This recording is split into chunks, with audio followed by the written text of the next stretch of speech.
आढावा महाराष्ट्र सुपरफास्ट। विधानसभा निवडणुकीमध्ये 60 ते 65 जागा जिंकून देण्याची गॅरंटी देणारे लोक उद्धव ठाकरेंनाही भेटले।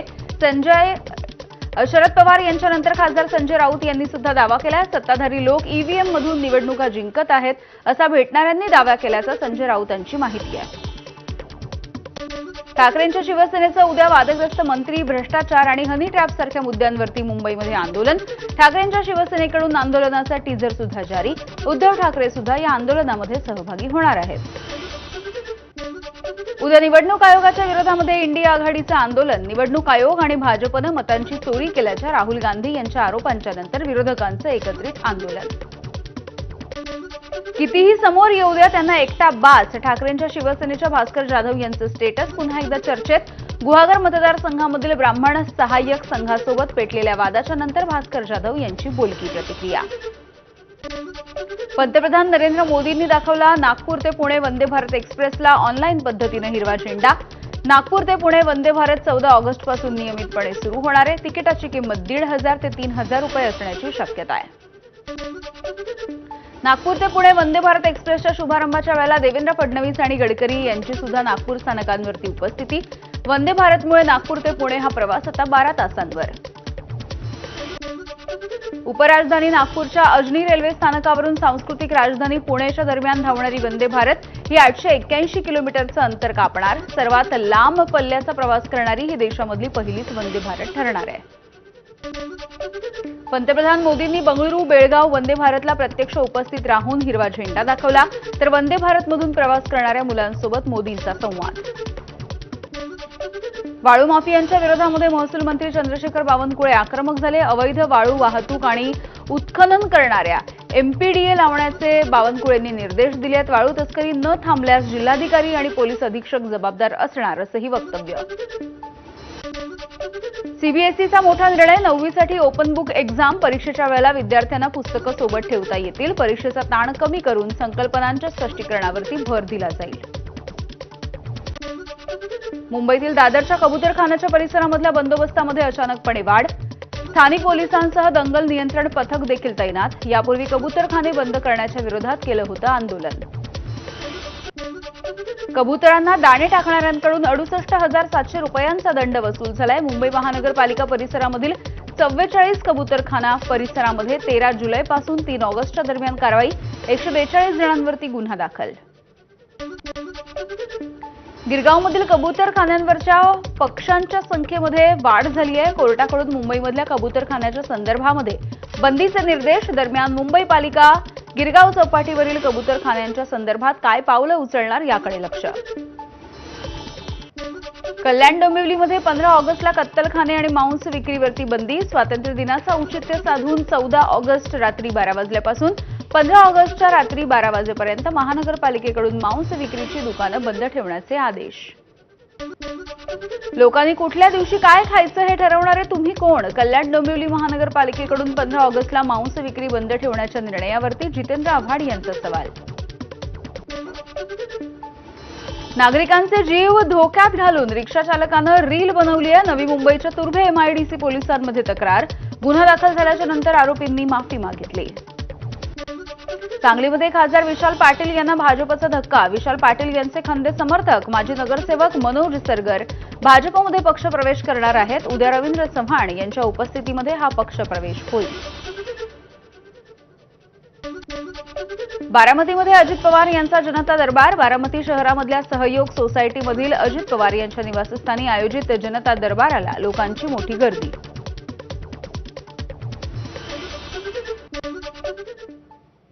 आणि यानंतर आपण थेट जाऊया, चंद्रशेखर बावनकुळे बोलतायत। रात्री ही घटना मला कळली। आता सरळ बुलढाणा अमरावतीवरून इथे पोहोचलेलो आहोत। पूर्ण तपासणी केली आहे आणि NMRDAच्या माध्यमातून नागपूर विकास प्राधिकरणाच्या माध्यमातून जे या ठिकाणी डेव्हलपमेंट चालू आहे, या डेव्हलपमेंटमध्ये 3 महत्त्वाचे महाद्वार आहेत। एक मुख्य महाद्वार आहे, एक दुसरा महाद्वार आहे, तिसरा महाद्वार आहे।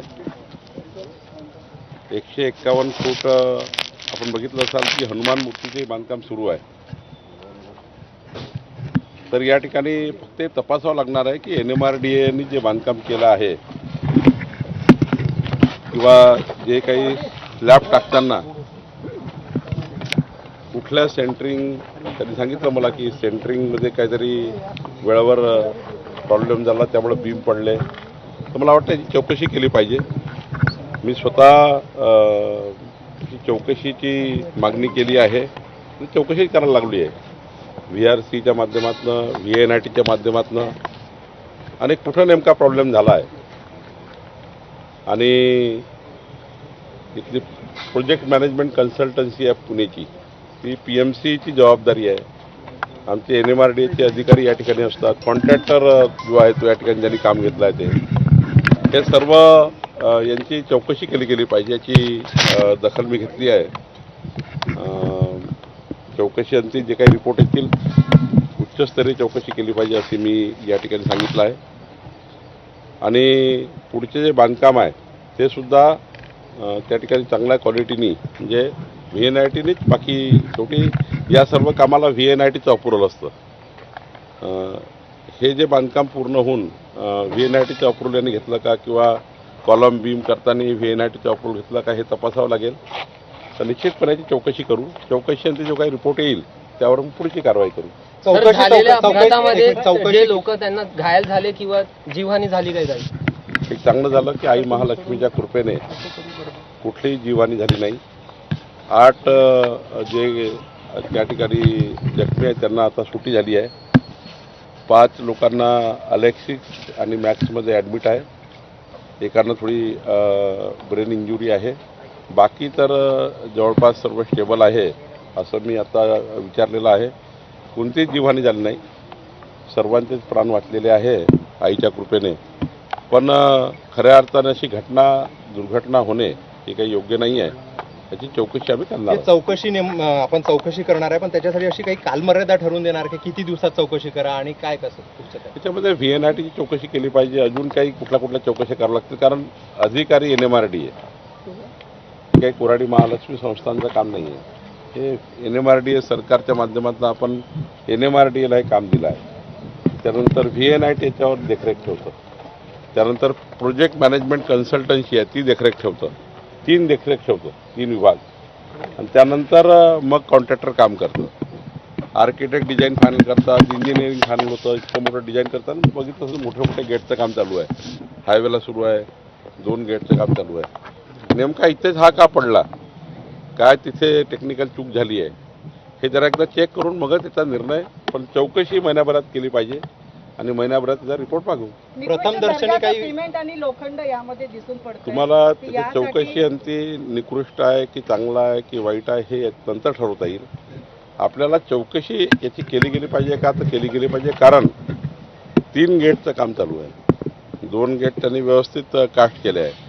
1 गेटला काय झालं, कुठले बीम चुकले, काय चुकले, नेमका काही स्पॅन चुकला का किंवा काय झालं एकदा चेक करावं लागेल. डिझाईन चुकले काही चेक करावं लागेल. डिझाईन करताना स्ट्रक्चरल डिझाईन चुकली काय चेक करावं लागेल. मग डिझाईन जर बरोबर होती तर मग कास्टिंग बरोबर झालं नाही काही चेक करावं लागेल. खरं तर ह्या सर्व गोष्टी चेक करण्याच्या आहे. त्यामुळं महिनाभराच्या आत त्याची चौकशी करू. सर, ही जी घटना घडली त्याच्या मागे काहीतरी चूक झालीच असेल, ते चौकशी पुढे येईल. पण ज्या BBG कंपनीला हे कॉन्ट्रॅक्ट दिलेलं आहे त्याच्याकडे हेच काम नाही तर भरपूर इतरही काम आहे. तर कुठेतरी त्या कामाला काही प्रतिबंध बसेल का, की काय नेमकं पुढच्या कामाची करल्यानंतर शेवटी बाकी कामाचा या कामाचा काही संबंध नसतो. ज्या कामात हे झालं आहे, ज्या कामामध्ये या ठिकाणी हा ॲक्सिडेंट झाला आहे, हा जो मोठा दुर्घटना झाली आहे, या कामाचं चेकिंग केलं पाहिजे. बाकी इतर ठिकाणी कामं चालू असतील याचा काही संबंध नाही. पण या ठिकाणी जे काम चालू आहे त्याची चौकशी मात्र या घटनेची झाली पाहिजे. याकरता महिनाभराच्या काळामध्ये कंपनी, PMC, NMRDA आणि संबंधित सर्व आर्किटेक्ट, डिझाईन सर्वांची चौकशी आपण करणार आहोत. राजकीय प्रश्न संजय राऊत गंभीर आरोप करत आहेत की जे जगदीप धनखड उपराष्ट्रपती होते ते बेपत्ता करण्यात आले, त्यांना नजरकैदेत ठेवल्याचे गंभीर आरोप ते करतात. याबद्दल खरंच मला मी प्रवासामध्ये आहे आणि तुम्ही काही राजकीय सांगतात त्याबद्दल मी आज काही बघितलं नाही. कोण काय, संजय राऊत काय बोलले, कोण काय बोलले माहिती नाही.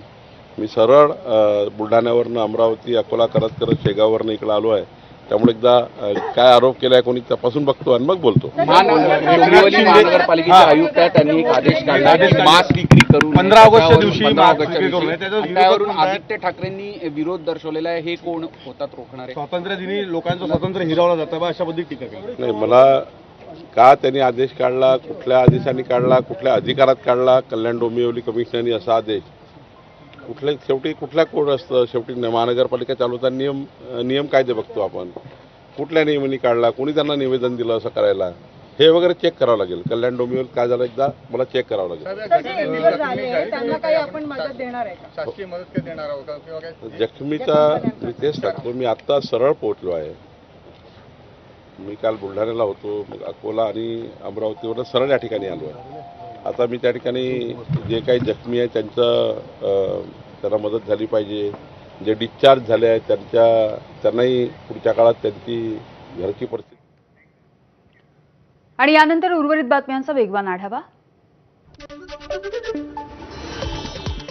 पुण्यामध्ये कार्यकर्त्याच्या गाडीचं पूजन करत असताना अजित पवार यांचा कार्यकर्त्यांना मोलाचा सल्ला. गाडी चालवत असताना नियमांचं पालन करा असं सांगताना वाढत्या अपघातांवरती सुद्धा अजित पवार यांनी भाष्य केलंय. उपमुख्यमंत्री अजित पवार यांच्याकडून बारामती बस स्थानकाची पाहणी.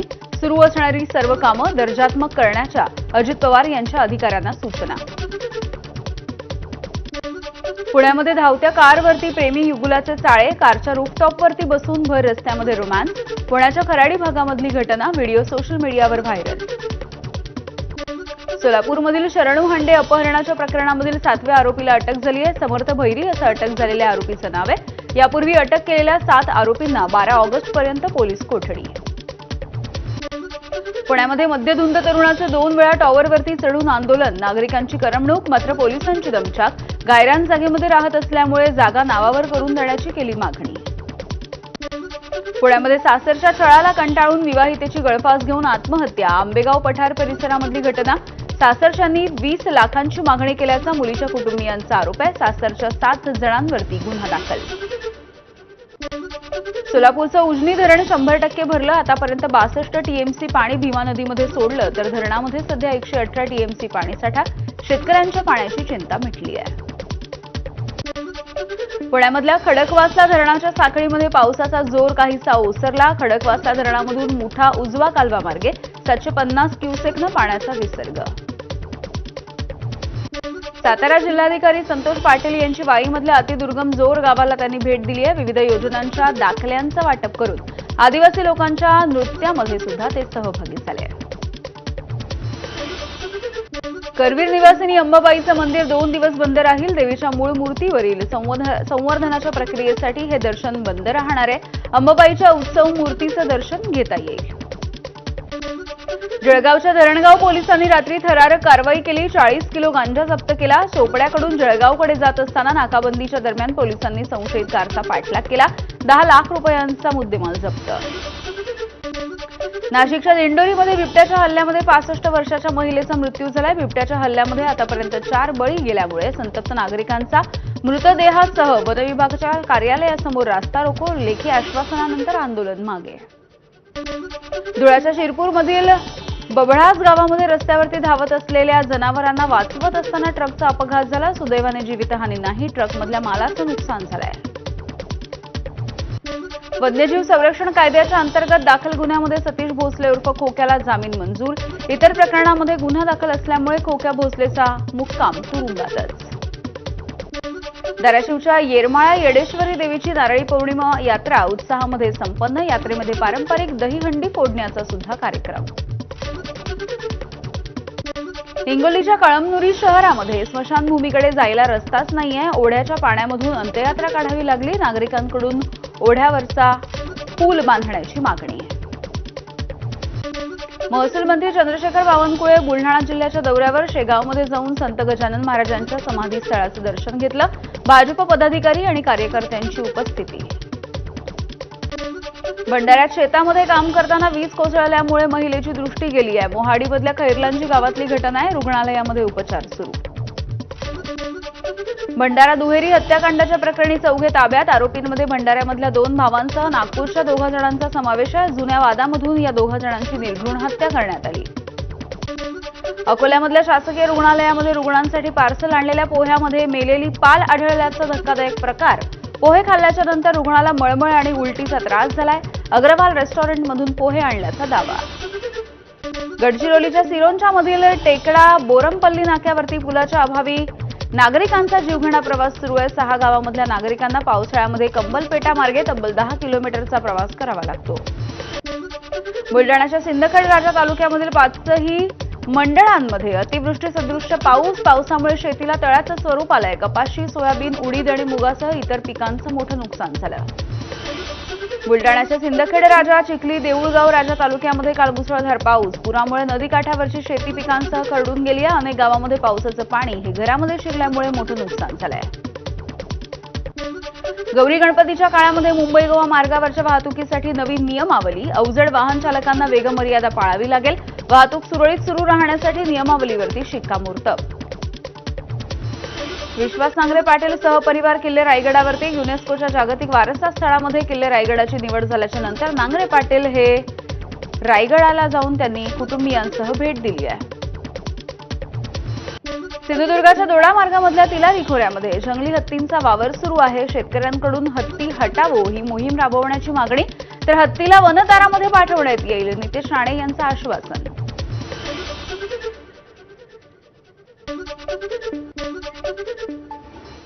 आणि यानंतर काही सविस्तर घडामोडी आपण बघूयात. सोलापूरच्या अक्कलकोटमधल्या आंदेवाडीमधल्या बोरी नदीवरचा पूल